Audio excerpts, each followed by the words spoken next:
Bro, kamu tahu Habib yang lagi viral itu nggak? Yang mana bro?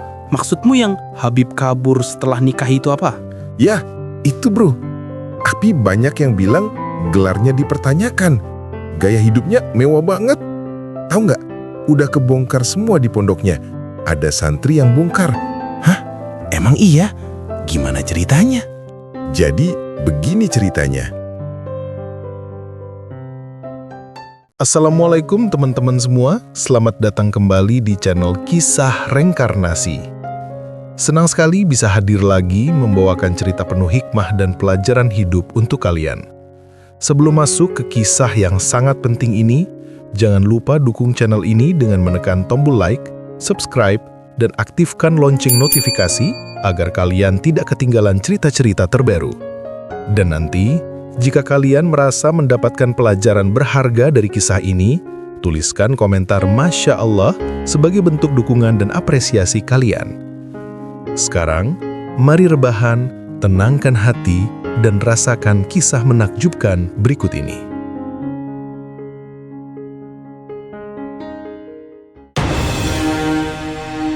Malam itu, angin Cirebon berhembus lembut membawa aroma tanah basah. Ahmad baru saja menutup wirid malamnya saat rasa kantuk menyeretnya perlahan ke dalam tidur. Namun tidurnya tiba-tiba berubah menjadi perjalanan aneh. Ia merasa berdiri di sebuah pelataran masjid tua yang bersinar keemasan, meski tak ada matahari maupun cahaya lampu. Dari tengah cahaya, muncul sosok berjubah hijau. Wajahnya teduh, sorot matanya menembus jiwa. Dadanya bergetar hebat. Ia tahu persis siapa sosok itu. Cucuku, zaman ini dipenuhi orang-orang yang memakai kesucian sebagai topeng untuk menipu. Ucap Sunan Gunung Jati dengan suara lembut yang menggema ke seluruh penjuru masjid. Ahmad menunduk, napasnya tercekat. Ketahuilah cucuku, pewarisku bukan hanya dari darah, tetapi dari adab, amanah, dan hati yang dijaga. Cahaya di sekeliling Sunan berdenyut lembut, membuat udara terasa berat namun menenangkan. Engkaulah penjaga itu Ahmad. Engkau akan membawa amanah yang besar, kata Sunan lagi. Tangan Sunan menyentuh dada Ahmad, hangatnya seperti cahaya yang meresap ke dalam tulang-tulangnya. Dadanya bergetar keras. Mulai sekarang, engkau akan merasakan warna hati manusia. Jika seseorang jujur, dadamu akan lapang. Jika ia menipu, dadamu akan gelap dan sesak, ujar Sunan. Ahmad ingin bertanya, namun mulutnya seperti terkunci. Cahaya itu perlahan memudar, hingga masjid tua itu menghilang seperti asap tertiup angin. Ahmad terbangun dengan napas terengah. Keringat dingin membasahi tubuhnya. Tangannya refleks memegang dada, masih terasa hangat. Begitu nyata seakan mimpi itu bukan mimpi. Hari-hari berikutnya membuatnya semakin yakin. Saat berbicara dengan teman-temannya, ada yang membuat dadanya hangat, ada yang biasa saja, dan ada juga yang membuat dadanya terasa berat dan gelap. Ia mulai takut. Ia mulai bertanya-tanya. Namun ia tahu, ini bukan kebetulan. Suatu sore saat Ahmad menyapu serambi pesantren, Kiai berjalan mendekat sambil memperhatikan wajahnya dengan seksama. Ahmad, aku melihat sesuatu dalam dirimu akhir-akhir ini. Ada perubahan, kata Kiai perlahan. Ahmad terdiam, bingung harus menjelaskan atau tidak. Kiai menepuk adiknya. Pergilah ke Bogor. Di sana ada sesuatu yang harus kau lihat. Bukan untuk menghakimi, tetapi untuk memahami mana cahaya, mana kegelapan. Ahmad menunduk. Insya Allah Kiai, saya siap, kata Ahmad dengan suara mantap. Di dadanya, getaran halus muncul kembali, pertanda bahwa perjalanan besarnya baru saja dimulai. Ucapan Kiai semalam masih terngiang jelas di kepala Ahmad saat ia berdiri di halaman pesantren pagi itu. Embun belum sepenuhnya hilang, namun hatinya sudah terasa panas oleh rasa penasaran dan kegelisahan. "Ahmad, berangkatlah sekarang sebelum hatimu berubah," ujar Kiai sambil berdiri di dekat gerbang. "Iya, Kiai, tapi apakah saya benar-benar siap?" kata Ahmad, suaranya ragu. "Siap atau tidak, tugas itu sudah menunggumu. Jangan takut, cahaya itu akan membimbingmu," kata Kiai sambil menatapnya dalam. "Mohon doanya, Kiai," kata Ahmad menunduk. "Doa selalu bersamamu, Ahmad," ujar Kiai. Ahmad melangkah meninggalkan pesantren, membawa tas kecil dan amanah besar yang bahkan belum sepenuhnya ia pahami. Jalanan menuju terminal dipenuhi suara motor pagi, pedagang sayur, dan aroma khas kota Cirebon. Namun di benaknya hanya satu hal, Bogor. Di dalam bus, Ahmad duduk dekat jendela. Ia memejamkan mata, mencoba menenangkan diri.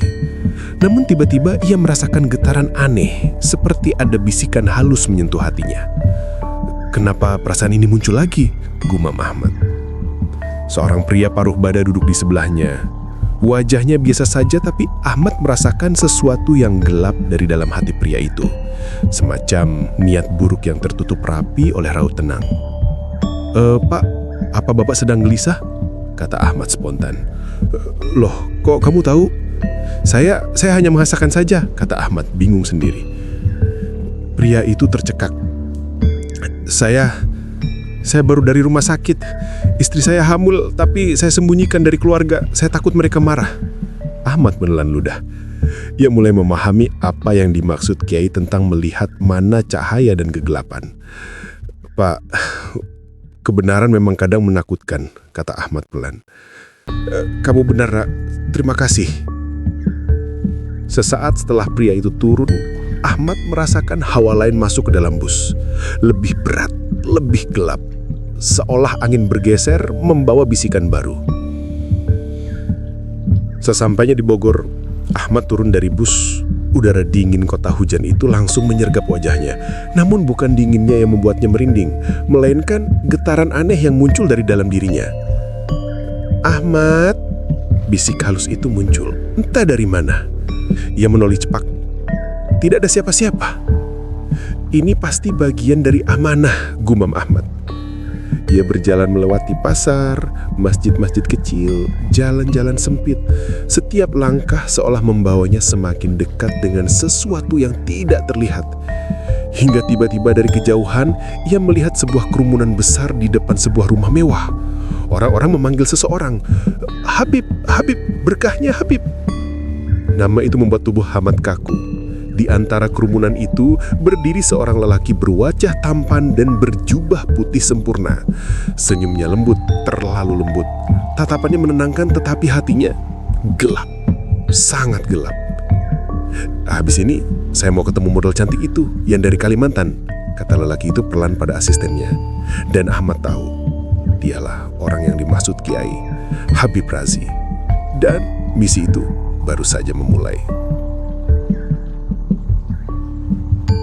Kerumunan di depan rumah mewah itu perlahan bubar. Namun bayangan tentang Habib Razi masih melekat di pikiran Ahmad. Ada sesuatu dalam tatapan sang Habib palsu yang membuat dada Ahmad terasa sesak. Campuran tipu daya, kesombongan, dan kelicikan yang dibungkus dengan senyum lembut. Ahmad menepi ke sebuah warung kecil, mencoba memahami apa yang baru saja ia rasakan. Namun, pikirannya buyar ketika seorang perempuan berkerudung tipis berlari terburu-buru melewati jalan itu. Wajahnya cantik, tapi kusut. Matanya sembab seolah habis menangis panjang. Ahmad tanpa sadar mengamati hatinya dan langsung merasakan sesuatu yang dalam. Kenapa ada banyak luka di dalam hati perempuan itu? Gumam Ahmad. Perempuan itu tampak gelisah, mencari tempat duduk. Ahmad mendekat pelan. "Mbak, Anda tidak apa-apa?" kata Ahmad dengan suara hati-hati. Perempuan itu menoleh cepat. "Maaf, kamu siapa?" "Saya cuman santri. Saya cuman merasa Anda sedang mengalami sesuatu yang berat," kata Ahmad. Perempuan itu terdiam, Matanya memperhatikan wajah Ahmad seolah menimbang apakah pemuda ini bisa dipercaya. "Kamu bisa merasakan itu?" kata wanita itu. Saya nggak tahu bagaimana menjelaskannya. "Tapi iya," kata Ahmad jujur. Wanita itu menghela napas panjang. Suaranya bergetar. "Nama saya Laila. Saya dari Kalimantan." Ahmad mengangguk. "Laila, kalau boleh tahu, apa yang membuat Anda menangis?" Laila menggigit bibirnya, dan air matanya jatuh begitu saja. "Dia menipuku," kata Laila lirih. "Siapa?" tanya Ahmad. Laila menunduk, tangannya gemetar. "Habib Razi," katanya dengan suara patah. Ahmad merasakan dadanya mengencang. Tanda-tanda yang diberikan Kiai kini semakin nyata. "Apa yang beliau lakukan pada Anda, Laila?" kata Ahmad lembut. Laila memandangnya.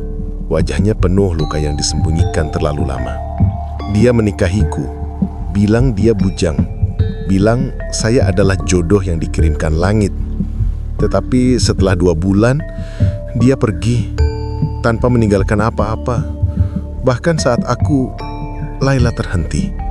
Bahunya bergetar. Ahmad merasa firasat buruk merayap ke tubuhnya. "Saat Anda apa, Laila?" tanya Ahmad.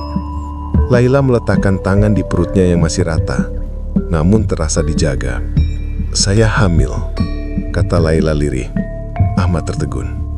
Seketika, semua potongan cerita mulai terbentuk dengan jelas. "Laila, kamu ditinggalkan begitu saja?" "Iya, dia kabur. Asistennya bilang saya tidak boleh mencarinya. Katanya saya harus ikhlas karena semua ini ujian. Padahal dia punya istri dan 4 anak," kata Laila sambil menahan tangis. Ahmad mengepalkan tangan. Hatinya panas. Bukan karena marah pribadi, tapi karena kezoliman yang begitu nyata. "Laila, kamu tidak sendiri. Saya akan bantu semampu saya." "Kenapa kamu mau bantu?" kata Laila, masih ragu. "Karena saya dikirim ke sini untuk melihat kebenaran seperti ini." Laila menatapnya, kali ini dengan secercah harapan. "Kalau begitu, kamu harus lihat sendiri siapa dia sebenarnya," kata Laila. Ahmad mengangguk. Dan untuk pertama kalinya, ia merasa misi ini bukan lagi sekadar amanah, tetapi panggilan hati. Dan di Bogor, kegelapan yang disembunyikan Habib Razi mulai menunjukkan celahnya.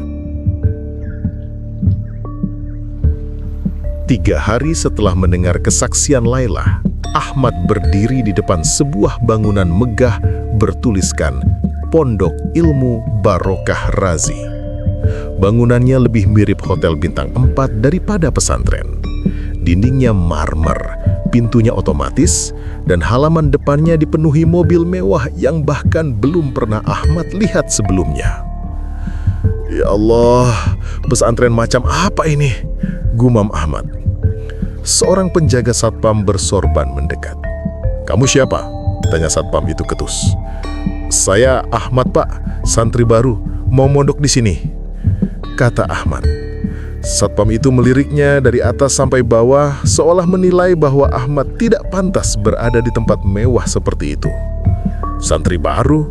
Kok kelihatan kayak santri kampung banget?" kata satpam itu sinis. "Saya memang dari kampung." "Alah, udah masuk aja, tapi jangan macam-macam. Ini pondok khusus, bukan buat sembarang orang," kata satpam itu sambil membuka pintu. Ahmad melangkah masuk. Di dalam, suasananya lebih aneh lagi. Para santri mengenakan jubah mahal, beberapa memakai parfum dengan aroma menyengat.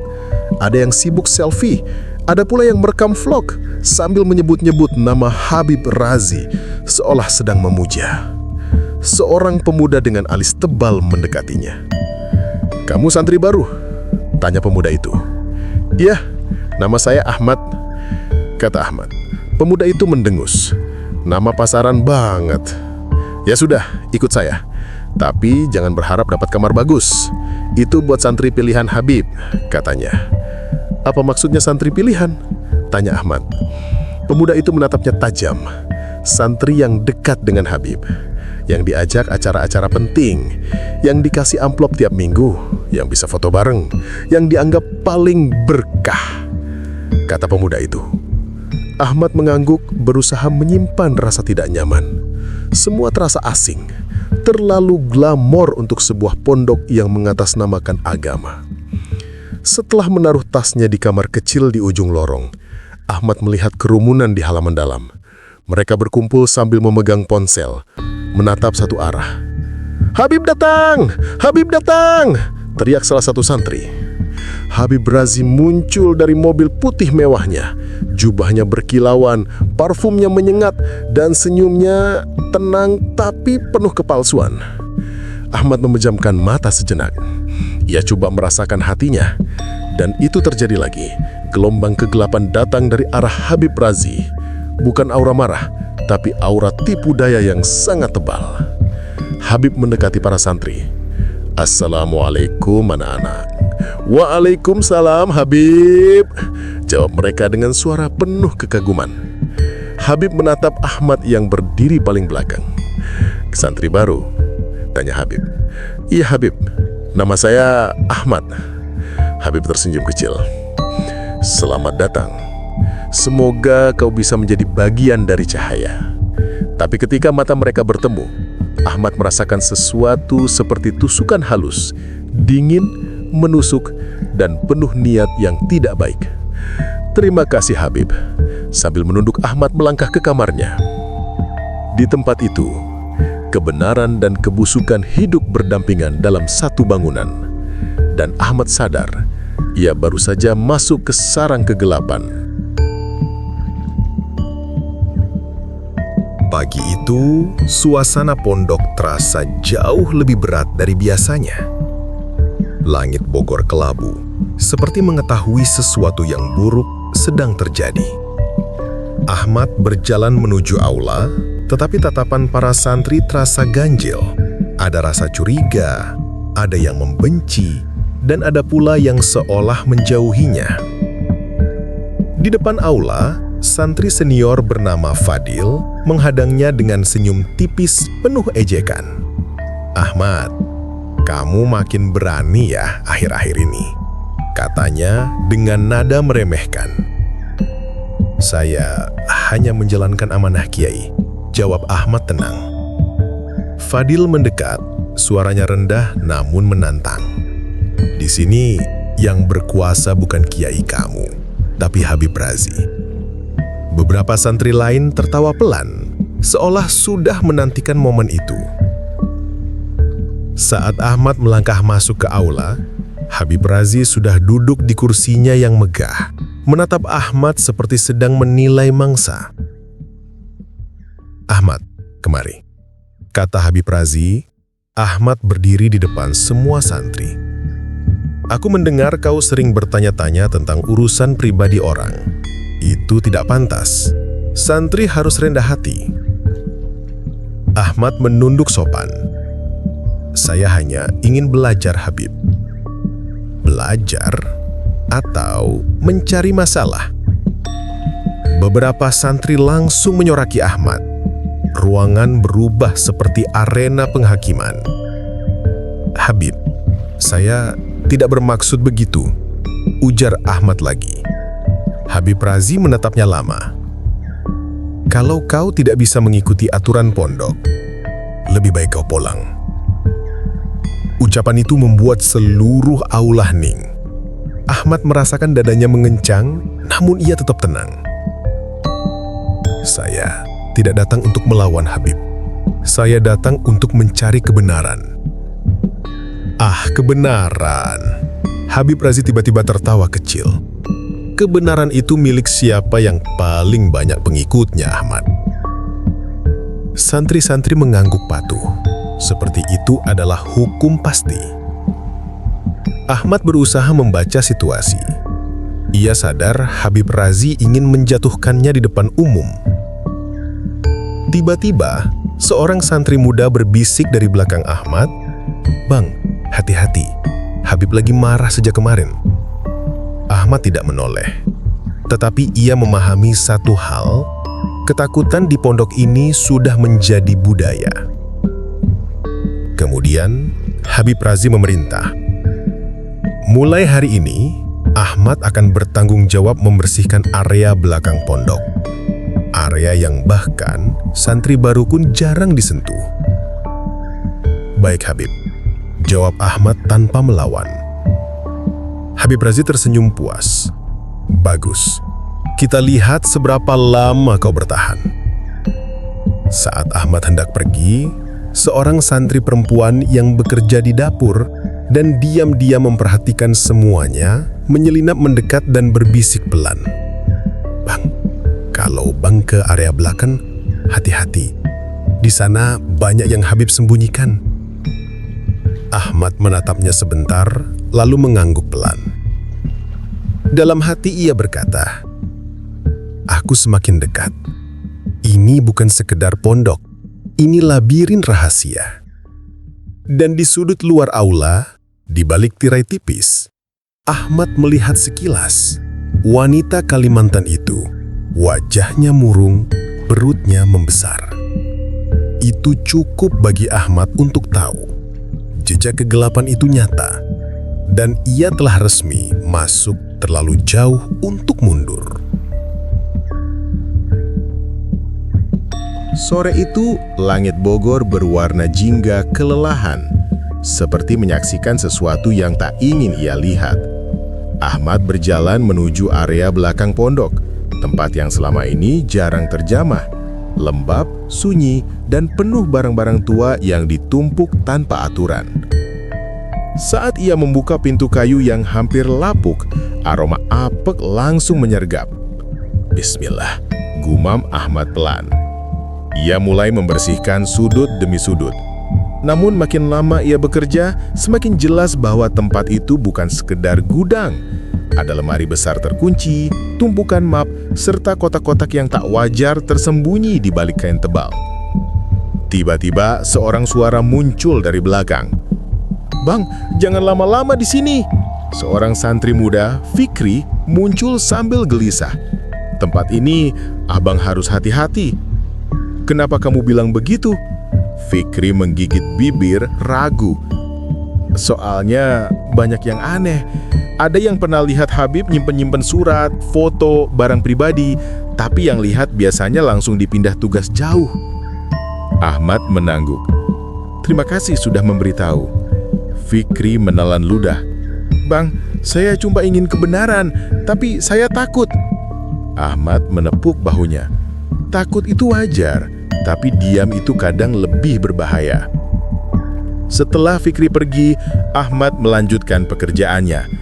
Ia menemukan kotak kayu kecil di bawah tumpukan kain lusuh. Kuncinya longgar. Ahmad menarik nafas dalam-dalam, lalu membukanya perlahan. Di dalamnya ada surat nikah, foto Habib Razi bersama wanita Kalimantan, bukti rekening, pesan ancaman tertulis, dan surat cerai yang tidak pernah diserahkan. Ahmad terdiam. Semua potongan itu mulai menyatu seperti puzzle mengerikan. Tiba-tiba langkah kaki terdengar di belakang gudang. Berat, mantap, seperti seseorang yang mencari sesuatu. Ahmad cepat menutup kotak dan menyembunyikannya di balik jubahnya. Pintu gudang terbuka keras. "Ahmad, kamu di sini?" Itu suara Fadil, santri senior yang paling loyal pada Habib. "Iya, sedang membersihkan seperti perintah Habib," jawab Ahmad tenang. Fadil memencingkan mata. "Kenapa lama? Kau tidak macam-macam kan?" "Tidak," sahut Ahmad. "Kalau Habib tak percaya, Habib bisa datang sendiri melihat." Nada jawabannya lembut namun mantap. Cukup membuat Fadil sedikit bingung. "Awas saja kalau kau macam-macam," ujar Fadil sebelum menutup pintu. Saat suara langkah Fadil menjauh, Ahmad akhirnya duduk sejenak. Dadanya berdegup keras. Ini bukan kebetulan, semua bukti ini disembunyikan di sini, gumamnya. Lalu ia teringat wajah wanita Kalimantan itu, sedih, kehilangan harapan, dan sendirian membawa janin yang tak berdosa. Ahmad berdiri, menggenggam kotak itu erat. "Aku tidak bisa tinggal diam," bisiknya. Saat ia melangkah keluar gudang, angin sore bertiup kencang, seperti membawa pesan dari masa lalu. Sebuah pesan dari Sunan Gunung Jati yang turun sebagai beban pada dirinya.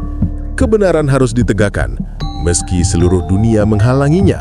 Dan dari kejauhan, tak ia sadari seseorang memperhatikannya dengan tatapan penuh kecurigaan. Kegelapan mulai bergerak, dan Ahmad tahu badai besar akan pecah. Malam itu pondok tampak berbeda. Langit Bogor gelap pekat. Angin membawa aroma hujan. Para santri berkumpul di aula karena Habib Razi memanggil semuanya mendadak. Suasana tegang, seolah pondok sedang menahan nafas. Ahmad berdiri di antara barisan santri, menyembunyikan kotak bukti di balik jubahnya. Matanya mengawasi Habib Razi yang duduk di singgasananya. Wajahnya tampak gelap dan penuh kecurigaan. Habib mengangkat tangan. "Semua santri, malam ini kita bahas soal pengkhianatan." Suaranya menggema. Para santri mulai berbisik. Habib menatap tajam ke arah Ahmad. "Di pondok ini, ada seseorang yang mencoba merusak keharmonisan kita." Fadil maju selangkah. "Habib, biar saya yang tangani. Saya yakin Ahmad..." "Tunggu," potong Habib Razi. Ia turun dari singgasana dan mendekati Ahmad perlahan. "Ahmad, apakah kau menyimpan sesuatu yang bukan milikmu?" Ahmad menatap langsung tanpa gentar. "Habib, saya hanya menyimpan kebenaran." Ruangan langsung hening, seperti semua suara tertelan dinding. Wajah Habib berubah. "Kebenaran apa? Kau berani bicara begitu padaku?"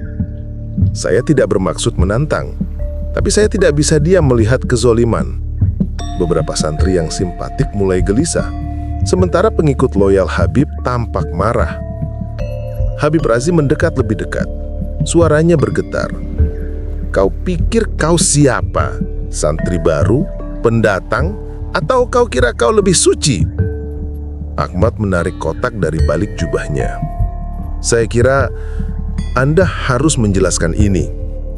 Dengan tenang ia membuka kotak itu di depan seluruh santri. Terdapat foto-foto Habib bersama wanita Kalimantan, surat nikah, bukti transfer dan surat cerai yang tak pernah diberikan. Para santri langsung heboh. Sebagian menutup mulut, sebagian terkejut tak percaya. Habib Razi memucat. Dari mana kau dapat itu?" "Saya menemukannya di gudang belakang, tempat Anda sembunyikan semuanya." "Fitnah!" teriak Habib Razi panik. "Ini semua bohong." Dalam kepanikan itu, wanita Kalimantan itu muncul dari pintu aula didampingi dua santri yang selama ini diam-diam tak suka dengan kelakuan Habib. Perutnya jelas membesar. "Habib," suaranya bergetar, "kenapa kau tinggalkan aku? Padahal aku mengandung anakmu." Seluruh ruangan terdiam membeku. Habib Razi mengundur beberapa langkah, wajahnya hancur. Tidak, kau tidak boleh, kau tidak..." Ahmad menatapnya dalam. "Habib, Anda meninggalkan istri pertama dan 4 anak. Lalu Anda tinggalkan wanita ini setelah 2 bulan. Itu bukan akhlak, itu bukan keturunan yang Anda banggakan." Habib Razi memandang semua santri yang kini memalingkan wajah. Apa kalian semua tidak percaya padaku?" katanya parau. Salah satu santri senior akhirnya berkata, "Habib, kami percaya agama, bukan gelar, dan gelar tidak bisa menutupi keburukan." Suara itu memecahkan semuanya. Habib Razi jatuh berlutut, bukan karena taubat, tapi karena ketakutan kehilangan kuasa. Ahmad melangkah maju. Kebenaran tidak datang untuk mempermalukan Habib, tapi untuk menghentikan kezaliman. Suasana berubah panas dan penuh emosi. Namun untuk pertama kalinya, pondok itu merasakan kelegaan kecil. Cahaya mulai masuk melalui retakan yang selama ini ditutup rapat-rapat. Di luar, hujan mulai turun deras. Seolah langit pun ingin membersihkan tempat itu dari kotoran yang terlalu lama disembunyikan. Hujan sudah reda, tapi badai yang sesungguhnya baru dimulai. Keesokan paginya, suasana pondok berubah total. Banyak santri tidak hadir mengaji, beberapa kabur, beberapa lainnya berkumpul berbisik dengan wajah cemas. Di sudut halaman, Ahmad duduk menenangkan diri sambil menatap langit Bogor yang mulai cerah. Ia tahu apa yang terjadi semalam hanya awal dari gelombang besar. Tiba-tiba, Fikri berlari tergesa membawa ponsel. "Bang Ahmad, lihat ini," katanya terengah. "Ada apa, Fikri?" Fikri menunjukkan layar ponsel. Video rekaman kejadian semalam. Wanita Kalimantan itu menangis. Bukti-bukti dari kotak, santri yang bersaksi, semuanya tersebar di media sosial. "Bang, videonya viral. Udah jutaan yang nonton." Ahmad menarik napas panjang. Semoga ini bukan bahan fitnah yang baru. Bukan fitnah, Bang. Orang-orang malah marah. Beberapa santri lain mendekat dengan wajah tegang. "Bang Ahmad, media udah datang di depan pondok. Bang, warga sekitar ribut. Nama Habib Razi trending. Bang, banyak orang yang selama ini ngebetin dia, sekarang merasa dibohongi." Belum sempat Ahmad menjawab, suara gaduh terdengar dari gerbang depan. Wartawan, warga, bahkan tokoh masyarakat berdatangan. Seakan pondok itu berubah menjadi panggung besar, tempat kebenaran dipentaskan. Di halaman depan, masyarakat berkerumun. "Mana Habib Razi? Benar dia menipu istri dan santri? Kami mau klarifikasi. Jangan sembunyikan dia." Beberapa santri yang dulu membela Habib Razi kini tampak panik. Ahmad mencoba menenangkan mereka. "Tenang, kita tidak di sini untuk balas dendam. Biarkan kebenaran bekerja."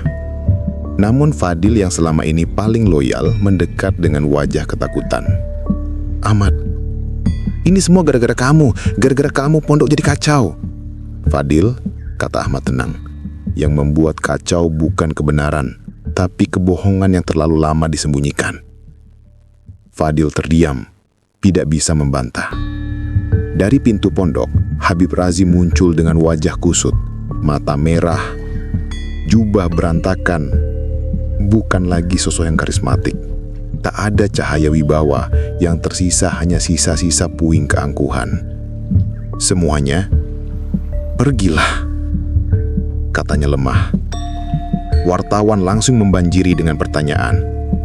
"Habib, benarkah Anda menikah diam-diam? Benarkah Anda meninggalkan istri yang sedang mengandung? Apa hubungan Anda dengan wanita Kalimantan itu? Kenapa bukti-bukti disembunyikan di gudang?" Habib Razi menutup telinganya, terhuyung. Ahmad melangkah mendekat, berdiri beberapa langkah darinya. "Habib, ini bukan saatnya menghindar. Hadapi, akui. Setiap dosa bisa ditebus dengan kejujuran pertama." Habib Razi menatap Ahmad dengan mata merah. "Kau yang menyebabkan semuanya hancur." Ahmad menggeleng pelan. "Tidak, Habib. Saya hanya membuka tirai. Yang hancur adalah apa yang Anda bangun dari kebohongan." Kerumunan mulai berteriak, "Penipu! Memalukan agama! Palsu!" Wanita Kalimantan itu dari kejauhan menangis sambil ditopang seorang santri perempuan. Ahmad memandangnya, lalu berkata pelan, "Dia tidak pantas menanggung ini sendirian." Habib Razi akhirnya jatuh berlutut di tanah becek setelah hujan. Sebuah simbol bahwa kegelapan yang disembunyikan akhirnya runtuh. Dan dari kerumunan, seseorang berkata lantang, "Lebih banyak lagi korban Ahmad. Banyak yang mau bicara." Gelombang kebenaran semakin besar. Ahmad menatap langit yang gini cerah. Dalam hati, ia berbisik, "Inilah takdir yang Kiai maksud. Cahaya harus hadir di tempat gelap." Untuk pertama kalinya, pondok itu benar-benar terasa terang. Sore itu, setelah keributan mereda, Ahmad duduk di serambi pondok yang mulai sepi. Matahari condong ke barat, Cahayanya menyinari lantai kayu yang lembab setelah hujan. Udara terasa lebih ringan seolah beban yang melekat di pondok ini sudah mulai terangkat satu persatu. Fikri duduk di samping Ahmad membawa secangkir teh hangat. "Bang, pondok jadi aneh ya, sepi. Kayak baru kena badai." Ahmad tersenyum tipis. "Memang badai, Fikri, tapi badai itu perlu. Kadang angin besar datang untuk membersihkan." Fikri menatapnya serius. "Bang, saya masih takut. Kalau Habib balas dendam gimana?" "Yang takut itu bukan kamu saja. Tapi ingat, orang yang berdiri di pihak benar tidak pernah sendiri." Beberapa santri lain berkumpul di halaman. Wajah mereka bingung, ada yang gelisah, ada yang tampak lega. Perubahan besar memang menakutkan, tapi juga menyembuhkan. Tak lama, wanita Kalimantan itu datang ditemani santri perempuan. Ahmad berdiri menghormati. "Terima kasih, sudah membantu saya," katanya pelan. "Tidak perlu berterima kasih. Yang saya lakukan hanya menyampaikan apa yang selama ini Anda pendam." Wanita itu mengusap air mata. "Saya pikir tidak ada yang peduli. Di dunia ini," ucap Ahmad, "kebenaran hanya butuh satu orang untuk berdiri. Setelah itu, Allah yang melanjutkan." Wanita itu menunduk dan berlalu. Beban yang ia bawa selama ini perlahan runtuh. Tiba-tiba, suara langkah berat terdengar. Salah satu ustadz pondok yang selama ini tidak berani bicara karena takut jabatan dicopot, mendekati Ahmad. "Anak muda, terima kasih," katanya lirih. "Kami sudah lama tahu ada yang tidak beres, tapi tidak ada yang berani." Ahmad menatapnya dalam. Kadang Allah memilih orang luar untuk membuka pintu yang orang dalam takut sentuh. Ustadz itu menahan napas, merasa kata-kata itu menampar hatinya sendiri. Tak lama kemudian, kerumunan kecil mulai muncul lagi di depan pondok. Warga sekitar membawa makanan, air mineral, dan dukungan moral.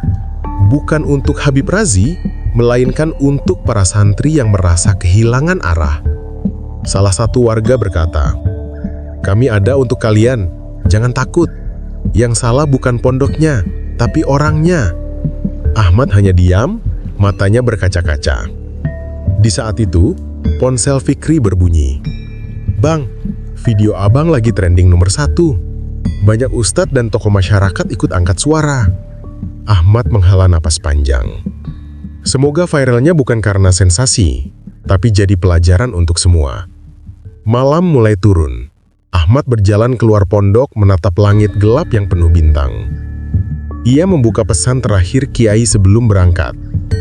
Cahaya tidak selalu tinggal di tempat terang. Ia turun ke tempat gelap untuk menyalakan yang padam. Ahmad tersenyum. "Terima kasih Kiai," bisiknya. Dan dengan langkah mantap, ia meninggalkan pondok itu untuk sementara, membiarkan masyarakat, tokoh agama, dan pihak berwajib mengurus sisa kekacauan yang ditinggalkan Habib Razi. Perjalanannya belum selesai. Tapi satu hal ia tahu pasti. Setiap kegelapan sebesar apapun akan runtuh bila satu cahaya kecil berani menyala. Pagi itu, Bogor terasa berbeda. Udara lebih tenang, seakan kota ini baru saja melepaskan beban panjang yang selama ini disembunyikan. Di depan pondok mewah yang kini dipasangi garis polisi, warga berkerumun melihat proses terakhir, penangkapan resmi Habib Razi dan para pengikutnya. Sosok yang dulu dieluk-elukan itu kini keluar dengan tangan diborgol. Sorban emasnya sudah dilepas, jubahnya diganti pakaian tahanan. Ia tampak kecil, jauh berbeda dari sosok karismatik yang dulu dipuja jamaahnya. "Semua ini pasti ada yang mengatur. Ini bukan salahku," gumam Habib Razi sambil menunduk. Seorang petugas menegaskan, "Yang mengatur adalah perbuatanmu sendiri. Mari, ikut kami." Para pengikut dekatnya yang ikut menutup-nutupi kebusukannya berderet di belakang. Wajah-wajah yang dulu sombong kini tertunduk, takut menghadapi kenyataan. Beberapa santri menangis, menyesal karena pernah membela mati-matian sosok yang ternyata hanya menyelubungi dosa dengan gelar agama. Ahmad berdiri di antara kerumunan. Ia tidak merasa bangga atau menang. Ia hanya merasa lega. Kiai dari Cirebon berdiri di sampingnya, mengelus janggutnya pelan. "Ahmad, hari ini bukan hari kemenanganmu. Ini hari kemenangan kebenaran," kata Kiai. Ahmad menunduk hormat. "Aku hanya melakukan apa yang seharusnya, Kiai." Saat mobil tahanan digerakkan, Habib Razi menatap jendela dengan mata merah, seolah masih ingin menunjukkan kuasa terakhirnya. "Semua ini belum selesai," katanya pelan. Ahmad menggeleng lirih. Kegelapan tidak akan menang selama ada cahaya. Rania, model cantik asal Kalimantan yang pernah dikhianati dan ditinggalkan saat hamil, menghampiri Ahmad. Wajahnya kini jauh lebih tegar. "Terima kasih ya Ahmad. Tanpa kamu, mungkin tidak ada yang berani melawan," ujarnya. Ahmad menyenyum tipis. Kebenaran hanya butuh satu orang untuk memulainya. Sisanya akan mengikuti sendiri. Kerumunan perlahan bubar. Pondok itu nanti akan dialihkan untuk pendidikan agama yang benar, dibersihkan dari praktek-praktek manipulatif. Para santri yang tersesat akan dibina kembali.